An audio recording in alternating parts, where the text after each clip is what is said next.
Good morning, everybody. It's Andy Z. Welcome back to Z Frequency. Happy you're joining me again. And of course, as soon as I hit record, my nose starts itching. I mean, somebody's talking about me, I guess. And it's probably anyway. Okay, so first and foremost, I got a tip from an anonymous source. And I want to thank that anonymous source for passing this along for me to share with everyone. So we know my background with, for some people, maybe haven't watched all these shows, but initially I was, let's say, targeted by whatever group Elena Denon is in contact with, which is not the Galactic Federation of Worlds.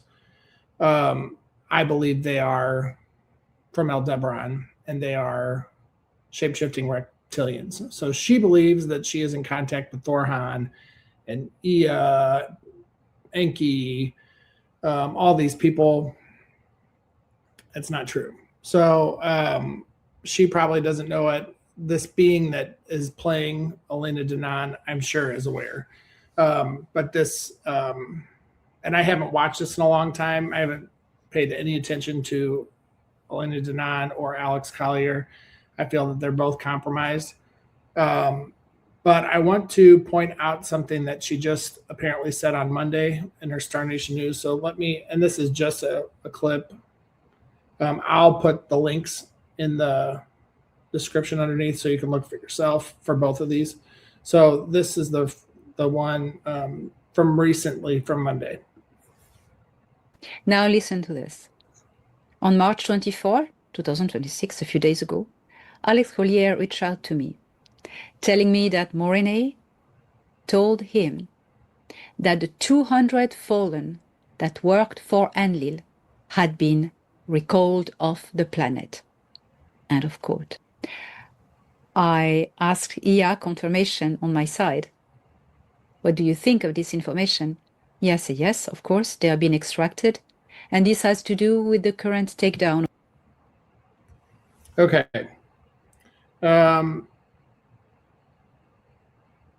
Before I get into my thoughts on why this is all bullshit, let me play something back from 2022. And I think it's a good idea for everybody to watch this video because there's so much absolute steaming horseshit in this. Una has spoken, whatever. Anyway, I think it's a good idea to watch this to show how inaccurate and deceptive this whole thing has been. So let me play this. This was apparently her channeling somebody from the Intergalactic Federation, saying that they have already removed these people. So let's play this. Those of the name, the number 33.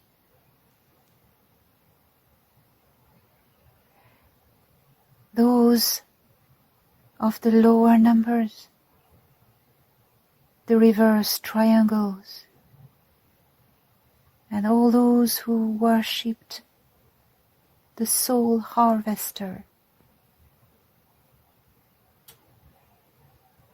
Those who worked to separate the soul from the human beings and bodies are about to leave this planet.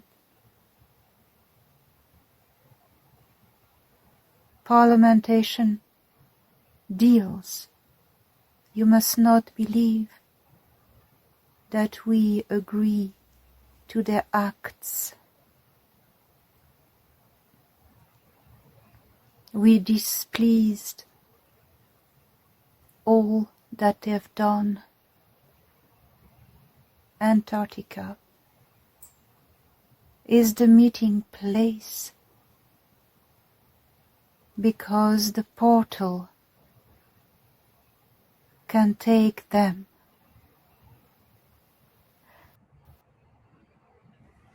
Okay, so her pants are on fire. How many times do they have to remove these people? This was bullshit before, and now they're trying to say it again. And Alex Collier saying Mornay has said that we've removed these people that run the cabal, and they've broken all these spells that they put on the financial institutions. That never happened, obviously. This was supposed to be finished in 2023 if you watch that video. And now here we are again. They're saying it again. Why are they doing this? They want us to be compliant, complacent, and trust what they're doing. Of course, that's what we all want. We all want these people gone. So they're saying, hey, we did it. You have nothing to worry about. They did it before. They'll do it again. This is gaining traction before. And maybe this is what it is, because it got a lot of attention before. Maybe that's what she's looking for again. And her and Alex now are in cahoots. It seems like they're the only two that seem like they trust each other, because everything else is falling apart. So don't fall into this. We are not in the clear. We're not in the clear. The matrix is collapsing, but when they're telling you that you don't have anything to be worried about and you can just be defenseless and do whatever you want, this is when they're coming at you the most right now. There's so much mud in the water right now between people coming forward saying that they're soulmates or soul group with Ia Enki. My gut is telling me I do think that Enki is here. I do think he's been near here. I do think he probably has his own things to take care of here. There's probably karma to burn because things didn't go well the first time here. So I don't think that we'll see any of these people coming forward to announce who they are until after the matrix has collapsed, if they come forward at all. I don't know that they will. They're probably going to, receive a lot of hostility from the people here. And maybe that's part of the deal, that they have to confront it and, make amends. I don't know. I'm certainly not the king of karma. But we're not going to have anybody steering the narrative is not helpful. So they're not going to say, oh, this is what you should do. They're never going to say that. Nobody's going to say that. What you should do is follow yourself. Don't put your power in Enki. Don't put your power in Ninma. Your power is your power. Anything that draws you out of yourself is deception. So if they're saying they're Apkallu, it doesn't matter. Why would it matter? So you have some answers you need to answer to us. You don't get to tell us what to do still. You're not here fighting for us. You've put us in this situation. So now it's time for you to explain to us why you did what you did and make amends. And that doesn't mean controlling a narrative or telling us what to do or what to think. That means giving us the opportunity for us to figure out what we want to do with our own free will and following through on that before you come forward. That's what I feel like this means. I think that's going to be the play if we do get to play. There's a lot of people that have angry feelings about Enki Ia. I don't feel like I have those angry feelings. I do think my take on it is that I don't believe that they were evil. I believe they were probably put in a bad situation, and now they're having to pay for it. Is what I'm guessing. Everybody's responsible for their actions at the end of the day. So, yeah.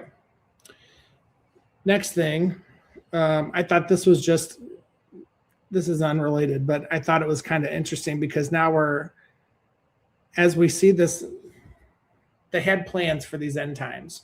The powers that be, the 200 that have been removed, the upside down triangles. Shut up. Sorry, I'm all fired up on Easter.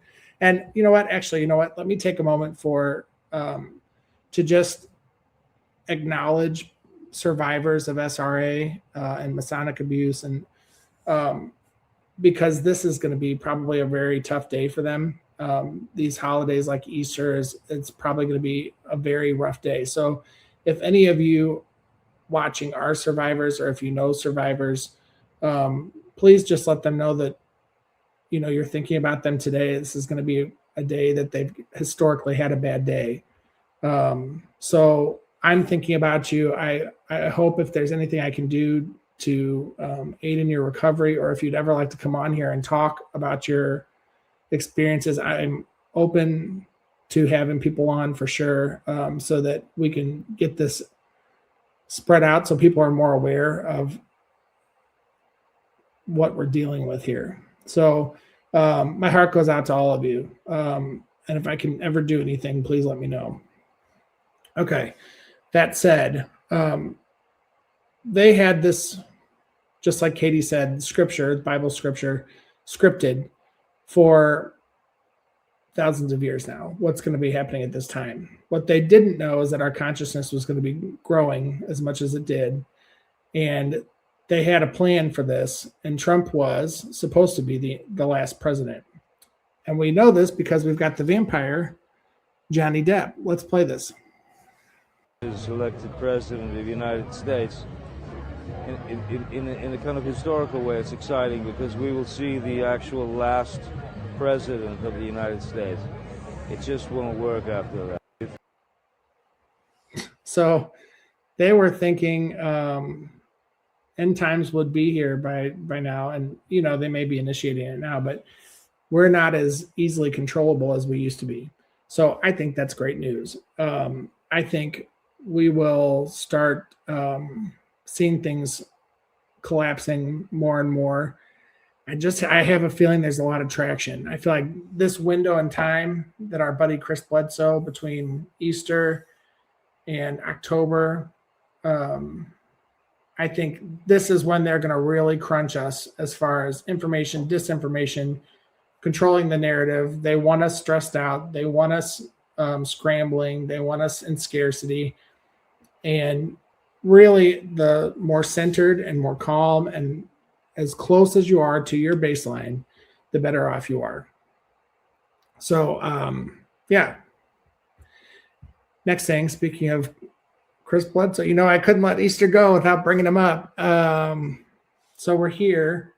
I don't see a lady, which is good because I'd be swinging my broom at her. Get out of here. So this guy, Bankey, I think it's Drew Bankey. Maybe I feel bad. I've interacted with him a couple times on X. I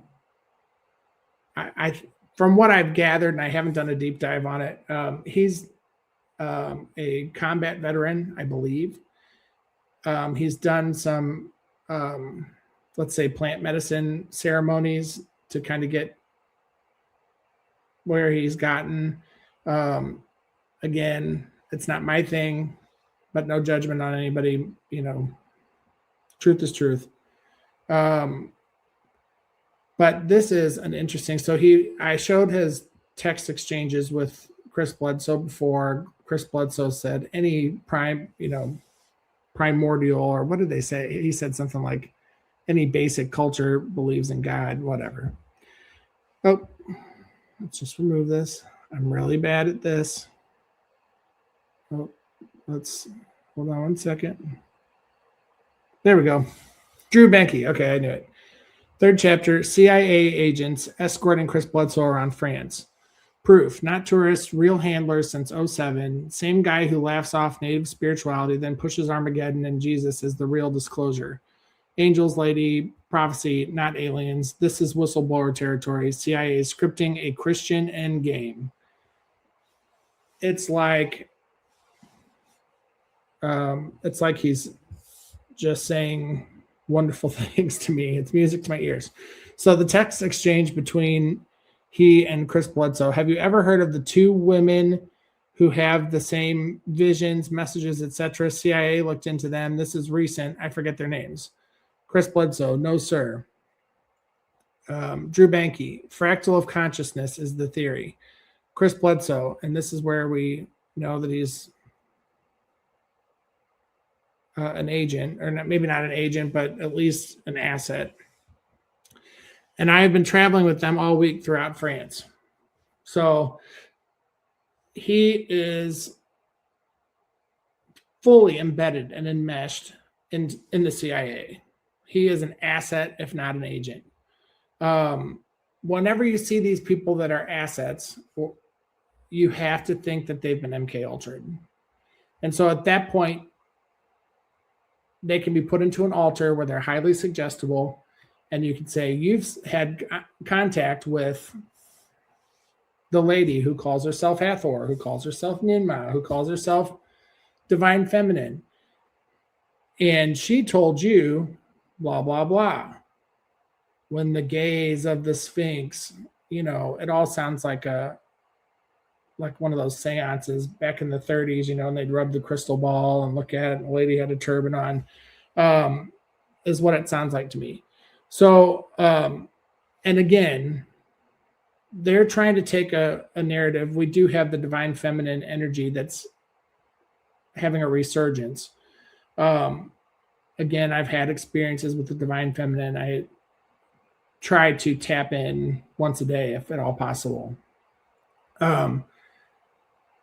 But they're trying to hijack, and they're trying to say, oh, this is the Divine Feminine. This is who it is. This is who it is. It's the lady. It's this little eyes glowing red, mini blonde Fordick. That's not what it is.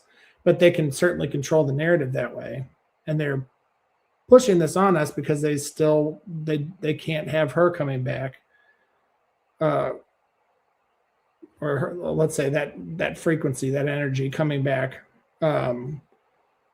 without being able to control it, because they'll lose control. So they're giving us what they want us to know. So that said, thanks for tuning in, everybody. If you celebrate Easter, happy Easter. If you don't celebrate Easter, happy Sunday. And again, to all those SRA survivors, I really am thinking about you. I hope that we can get you some justice this year. It would be really great. Other than that, let me know if you have any questions, comments, concerns. If you have any tips for me, feel free to, hit me on here, or depending upon how it shows, on here. We'll see. Thank you guys so much. Stay sovereign. Do not consent to the bullshit. And I'll see you soon. Maybe tomorrow, maybe not. Who knows?